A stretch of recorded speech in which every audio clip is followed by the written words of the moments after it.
I never thought I would end up married into a disgustingly rich, influential family that treated me like I was less than human. In today's story, I'm going to tell you exactly how my rich in-laws tried to crush my self-esteem, erase my dignity, and turn me into their personal servant, and how I quietly, patiently, and methodically exposed the darkest secret they were hiding from everyone.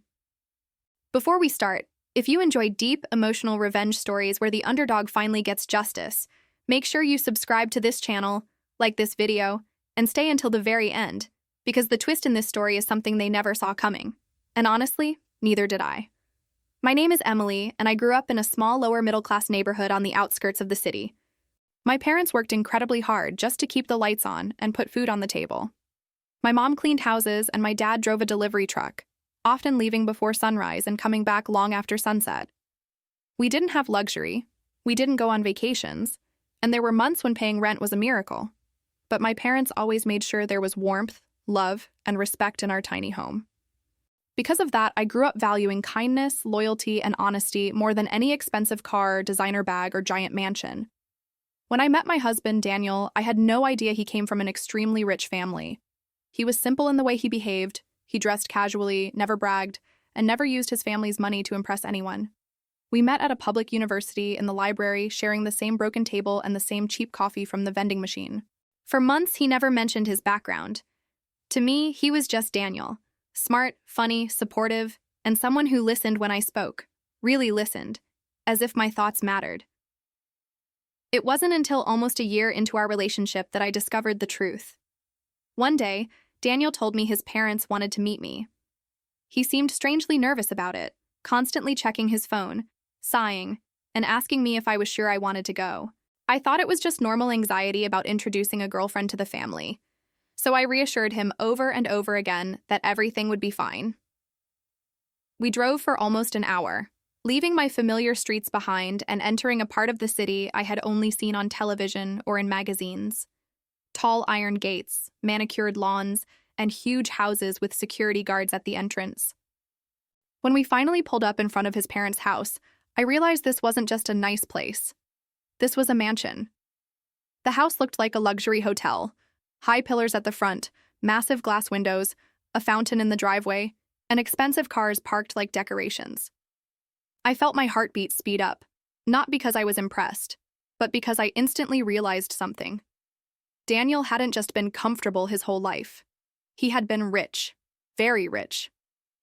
I looked at him and asked, trying to keep my voice steady, "Daniel, why didn't you tell me your family lived like this?" He just squeezed my hand and said quietly, "Because I wanted someone who loved me for me, not for this. And also, because my parents care too much about this." I didn't fully understand what he meant back then. I would very soon. As soon as we walked in, the atmosphere felt cold. Not in temperature, but in energy. The marble floors, the giant chandelier, the expensive paintings, everything screamed money, but there was no warmth anywhere. His mother, Victoria, was the first person to greet us. She was dressed in an elegant designer dress, dripping in jewelry, and her makeup looked professionally done, like she was always ready for a photo shoot. She looked me up and down in one quick, sharp glance that made me feel like she had already decided everything she needed to know about me in that 1 second. "So, this is Emily," she said, without even offering a handshake. Her voice was calm but full of judgment. She turned to Daniel and added, "I thought you said she was in university. She looks very simple." Simple. The word burned in my chest. I was wearing my best dress, nothing expensive but clean, neat, and chosen with love. I smiled politely and introduced myself, trying to ignore how she deliberately refused to look at me again. His father, Charles, eventually came downstairs, speaking loudly on the phone about some deal worth millions. When he saw me, he paused for a second, took off his glasses, and actually frowned. "This is her?" he asked Daniel, as if I were a piece of furniture delivered to the wrong address. Then he turned back to his call and walked away without even saying hello.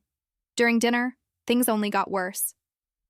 They asked me where I lived, what kind of work my parents did, which private school I had attended.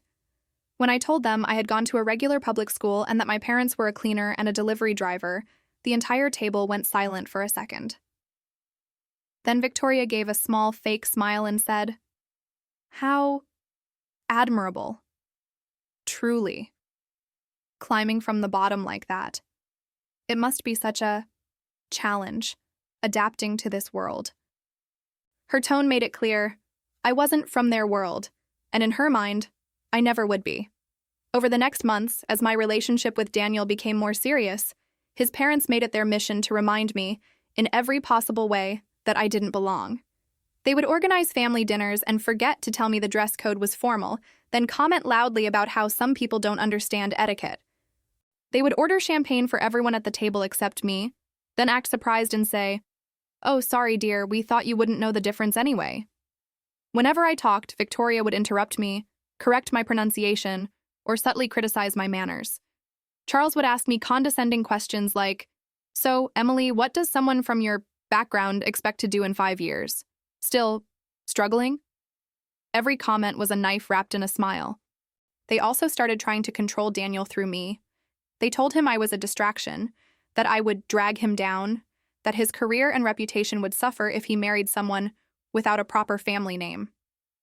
Once, I overheard Victoria saying on the phone to a friend, "He's always been rebellious. Of course he'd go and pick up some poor girl to play savior with." I tried talking to Daniel about how much it hurt, and he did defend me. He argued with his parents, stopped going to some of their events, and even told them that if they didn't respect me, they wouldn't see him as often. But that only made them hate me more. In their eyes, I wasn't just a poor girl anymore. I was a threat to their control over their son. Despite everything, Daniel and I got married. We chose a small ceremony, mostly with my friends and family, and a few of his relatives who didn't look at me like I was dirt. His parents attended, but they behaved as if they were at a funeral. After we got married, we moved into a smaller house provided by his family, not out of generosity, but because they wanted us close enough to watch and interfere. They constantly dropped by unannounced, criticizing the furniture, my cooking, the way I organized things. Very quickly, Victoria started using me as free help. Whenever they had parties at the mansion, she would call me and say things like, "Since you're not working at some big firm yet, dear, could you come early and help with the setup? You're so good with basic things." Basic things. Cleaning, carrying boxes, serving drinks. I found myself spending hours at their house before events, arranging flowers, polishing glasses, and doing things the staff was paid to do. But unlike the staff, I wasn't getting a salary. I was getting criticism, judgment, and humiliation. I remember one night, after working the entire day at my internship, I went to help them with a big charity gala. I was exhausted, my feet hurt, but Victoria kept handing me more tasks. At the end of the night, while the guests were leaving in their expensive cars, I was in the back, washing dishes with the kitchen staff. One of the maids looked at me with pity and asked, "Are you family or employee?" And for the first time, I genuinely didn't know how to answer. The breaking point came during a Sunday lunch, months later. We were all sitting in their gigantic dining room with too much food on the table and too little kindness in the air. Victoria had invited some of her charity friends, women who wore diamonds while pretending to care about the poor. At some point, the conversation turned to how difficult it is to find good help these days. One of the women pointed at me, laughed softly, and said, "Well, Victoria, at least you managed to train your daughter-in-law. She behaves like staff already." Everyone at the table laughed. Victoria didn't correct her. She just smiled proudly and said, "Emily understands her place. She knows how grateful she should be to be here." In that moment, something inside me snapped. The shame, the anger, the humiliation, it all turned into a cold, sharp clarity. I realized that no matter how polite I was, no matter how much I tried to please them, they would never see me as equal. They didn't respect me as a person. They saw me as disposable.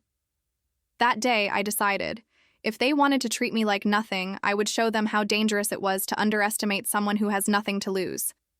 I started paying more attention. To their conversations, to the papers left on tables, to the calls they took in the other room. Because I was invisible to them, they behaved carelessly around me, assuming I was too stupid or too harmless to notice anything. One evening, I was helping Victoria in her home office, organizing documents for another charity event. She got a call and left the room in a hurry, leaving several open folders on the desk. Curiosity mixed with a strange, growing suspicion inside me. I glanced at the documents. They were supposed to be related to the charity foundation the family had created, one that helped children in poor communities. But the numbers didn't make sense. Huge amounts of money were going in and out in ways that looked wrong. I didn't understand finance very well, but I understood enough to realize that this wasn't normal. Donations were being redirected, expenses were exaggerated, and some projects listed on the papers simply didn't exist. I took a few discreet pictures with my phone, just in case. Over the next weeks, I silently collected more pieces. Emails accidentally left open, printed bank statements, contracts with fake signatures. I never took anything physically. I only took pictures, screenshots, mental notes. I asked Daniel some innocent questions about the family's charity projects, and even he seemed confused about some things. The image of a respectable, generous, philanthropic family started to crumble in my mind. Behind their perfect facade, they weren't just arrogant and cruel. They were thieves. They were stealing money that was supposed to go to people like my parents, like my neighbors growing up, people who actually needed that help. That was their darkest secret. Their entire public image was built on a lie. I knew I couldn't just confront them directly. They had money, power, lawyers, and connections. If I went to war unprepared, they would destroy me, discredit me, and maybe even manipulate Daniel against me. So I took my time. I stored all the evidence I was collecting in a secure folder with backups in places they would never find. I confided in one person only, an old professor from university who had experience with nonprofit organizations and understood how financial fraud worked. I presented everything as if it were a case I was studying, without mentioning names at first. He confirmed my fears. According to him, we were looking at serious charity fraud, money laundering, and possible tax evasion. If exposed correctly, this could completely destroy the reputation of the foundation and of the family behind it. He advised me to be careful and suggested I contact a specific journalist known for investigating corruption and charity scams. We arranged a secret meeting, far from the rich part of town. The journalist listened to my story with a mix of shock and excitement. I showed them some of the documents and photos I had collected, carefully hiding personal details at first. They immediately recognized patterns they had seen in other fraud cases and told me this could be huge, on a national level. We built the case slowly and methodically.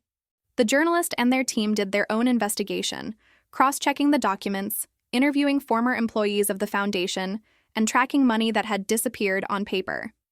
Every time I had the chance, I gave them more information, always making sure my in-laws had no idea that anything was happening. During that time, my in-laws continued to treat me like trash. They insulted me, used me, mocked my background, and acted as if I should be eternally grateful for breathing the same air as them. They had no clue that the simple poor girl they despised so much was holding a bomb over their heads. Then, one morning, everything exploded. A major news outlet released a long, detailed exposé on the charitable foundation run by a famous, wealthy family. They didn't mention my name, but they mentioned everything else. The fraud, the fake projects, the missing money, the connections with certain politicians, the offshore accounts. Pictures of the mansion appeared on TV. Old photos of my in-laws at charity galas were shown side by side with bank records and testimonies from former employees. It was brutal. And deserved. I was sitting in the living room with Daniel when the story broke. His phone started ringing nonstop. His parents called, panicking, screaming, asking if he knew anything about this attack. He looked at me, pale, and said, I don't understand. How did they find out all this? I just stared at the screen and stayed quiet. Over the next days and weeks, everything they had built began to collapse. Sponsors pulled out of the foundation, investigations were opened by government agencies, and social media was flooded with outrage. People from poor communities started sharing their own experiences, exposing promises that were never fulfilled, donations that never reached them. Victoria and Charles went from hosting glamorous events to hiding inside their own house, avoiding cameras and reporters who camped outside their gate. Some of their closest friends publicly distanced themselves, claiming they had no idea what was going on. Lawyers came and went, their faces tense and serious. At one point, Victoria called me in tears. Real tears, not the fake ones she used at charity galas.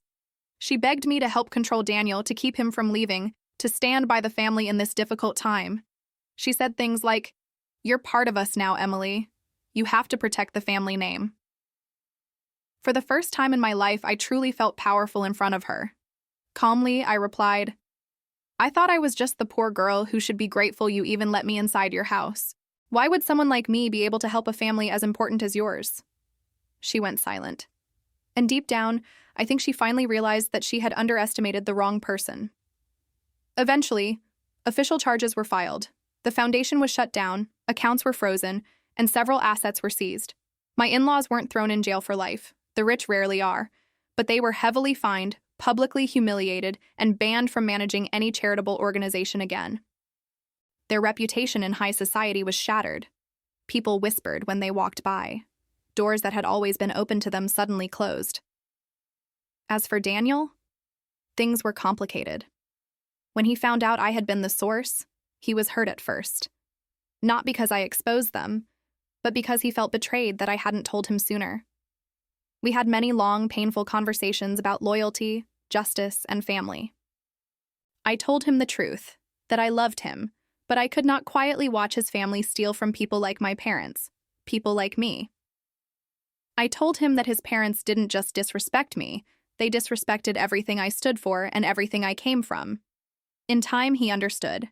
He knew deep down that his parents were not innocent saints. He had seen their cruelty in smaller things for years. He chose to stand by me, though it meant putting distance between himself and his family. We moved out of the house they controlled and built our own life, far away from their influence. It wasn't easy, money was tighter, and sometimes the weight of everything that happened felt overwhelming. But for the first time, we were truly free. Do I regret what I did? No. They used charity as a costume, humiliated the poor while stealing from them, and treated me like I was disposable. Exposing them was not just personal revenge, it was justice. If you felt even a fraction of the anger, frustration, and relief I went through while telling this story, let me know in the comments what you would have done in my place. Would you have exposed them the same way, or tried something different? Don't forget to like this video, subscribe to the channel, and share this story with someone who loves seeing arrogant, toxic people finally face the consequences of their actions. And if you want more long, emotional revenge stories where social class, family, and power collide, stay tuned. There's a lot more coming.